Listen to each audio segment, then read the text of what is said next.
Here's the new switch in, the lifetime warranty switch.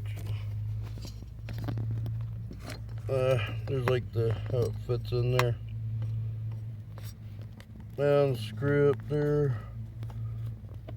Plug that goes on the bottom and where it mounts. The back side. And there's like that kind of cavity space there. It's just, let's call a space above the like air conditioner or dash there. And there's the new switch, replacement switch. It's the other one that's lifetime warranty. Lasted me like a year, 5 months or something before it started glitching. It's been a year and 6 months since I changed it, something like that. But it's the new one.